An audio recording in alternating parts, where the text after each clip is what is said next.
There are a lot of mixed feelings I have about school in general, and being in the computer lab was no different. When I think back on it, there were fun times in there, but there were also a lot of times where it was one of the most frustrating places in the building. On one hand, teachers blocking almost everything entertaining throughout the entire year was so annoying, especially with Go Guardian or any other monitoring software that was watching your screen the whole time. It just made me want to crash out, honestly. And I never understood them blocking the most tame websites.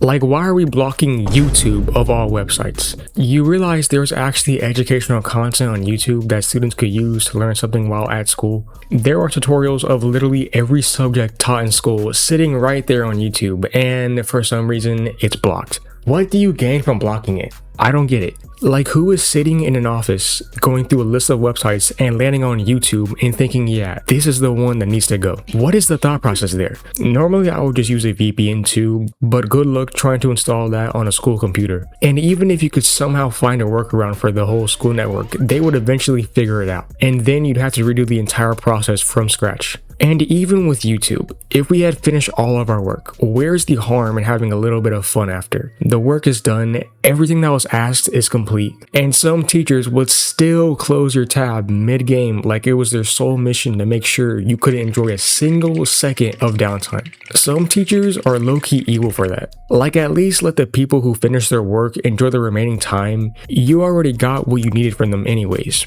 Besides, most of the assignments were just busy work anyways. It's not like we were doing anything that required deep focus for the entire period. I already know there are some teachers who actively enjoy making students miserable for no reason. I said it before, but some of y'all are just evil. Specifically Go Guardian, that is one of the biggest ops of all time. And this goes for any other thing that monitored your computer. There were way too many times where I thought I finally found an unblocked website full of games, and then I immediately get hit with the school filter. I also despise the people who would play videos at full volume with no headphones.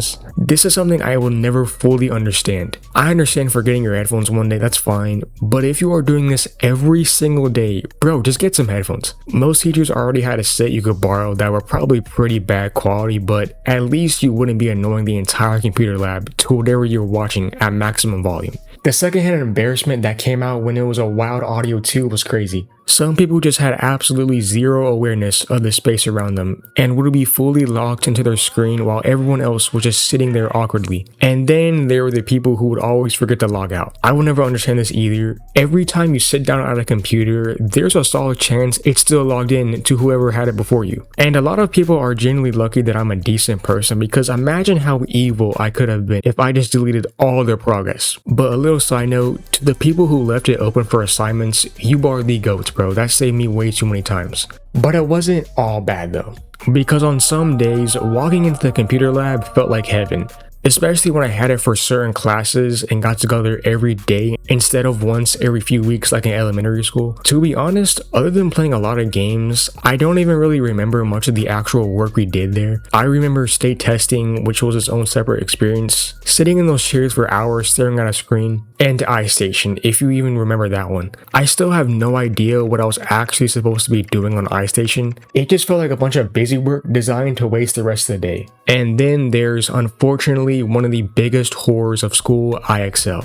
We are not talking about that horrifying thing today. I already have a video on that. Go check it out if you're interested though. Not having a PC when I was younger meant the computer lab was actually a big deal for me in a way it might have not been for everyone else. Even though most of the computers were ancient and took like 5 minutes to load anything, being in there was the only time I was really able to use something beyond an iPad. And there were a lot of wholesome moments too, getting better at typing, friends showing me games I never heard of before. The whole environment of the class was cool when everything was going right. And if you had a good teacher, the entire year was automatically better. There was this one time where our entire class had finished all the assignments early and had nothing to do for a week. So the teacher literally just put on Wreck-It Ralph and we all watched it together. To me, the computer lab just brought out good vibes for the most part. I will say one of the more annoying parts was the actual school Wi-Fi. First of all, the firewall.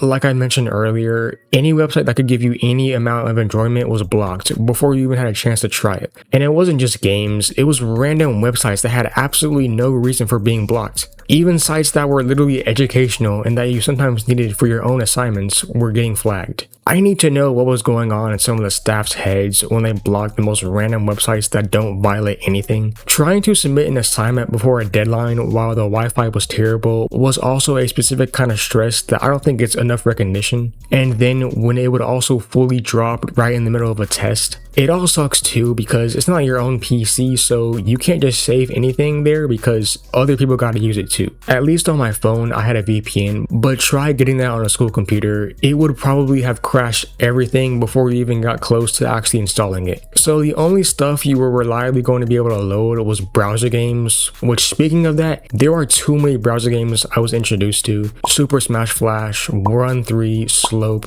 If You're an Oregon Trail, and more recently, for the past few years on my Chromebook, I was playing a lot of GeoGuessr and Cookie Clicker. Unfortunately, most of these games are probably blocked besides GeoGuessr because literally everyone knows about them. The gatekeeping around unblocked game websites was actually wild though. People would have entire Google Docs full of working unblocked game sites, and they would guard that document with their life. They did not want it getting out because the moment too many people know about a website, the school finds it and blocks it immediately. And I understand the logic there. You want to keep it alive as long as possible.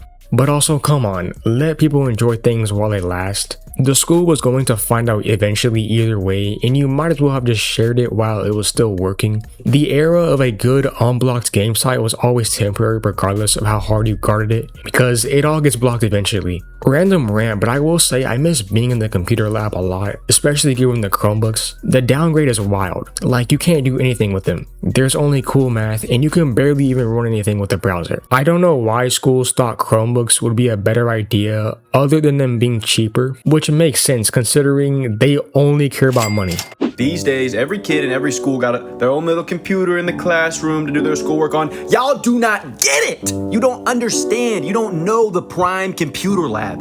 Y'all don't get it. You don't get it. Okay, you don't understand the excitement, the pure joy and passion I felt every time the teacher told us, pack your bags, we're going to the computer lab. Oh my God. Oh, no work got done. The second she turned her back, cool math games. Matthew, get back to work. Sorry. Back to cool math games.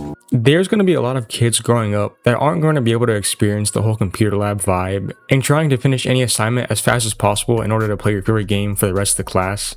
It's crazy in general how in the past years since COVID, almost everything in general, including school, has changed so much. I wonder what it'll all look like in a few years. But overall, the computer lab in general was solid. There was a lot of stuff that made it an annoying place at times, but not to be cringe or anything, they were good memories. A lot of ball knowledge was passed around, and even though teachers were villains most of the time, I'm always going to appreciate the ones who let us do our own thing after we finish all of our work. That's still one of my biggest complaints, honestly. If there are any teachers watching this for some reason, just let people do stuff they enjoy, or even work on something for another class after they finished everything for yours. Obviously, as long as the whole class isn't being disruptive, but you get what I mean. That's all I gotta say about this though. Let me know in the comments your guys' favorite browser games. Sub, like, join the Discord, and follow the Twitch if you're new. I appreciate the support as always, and I will see you guys in the next video. Peace.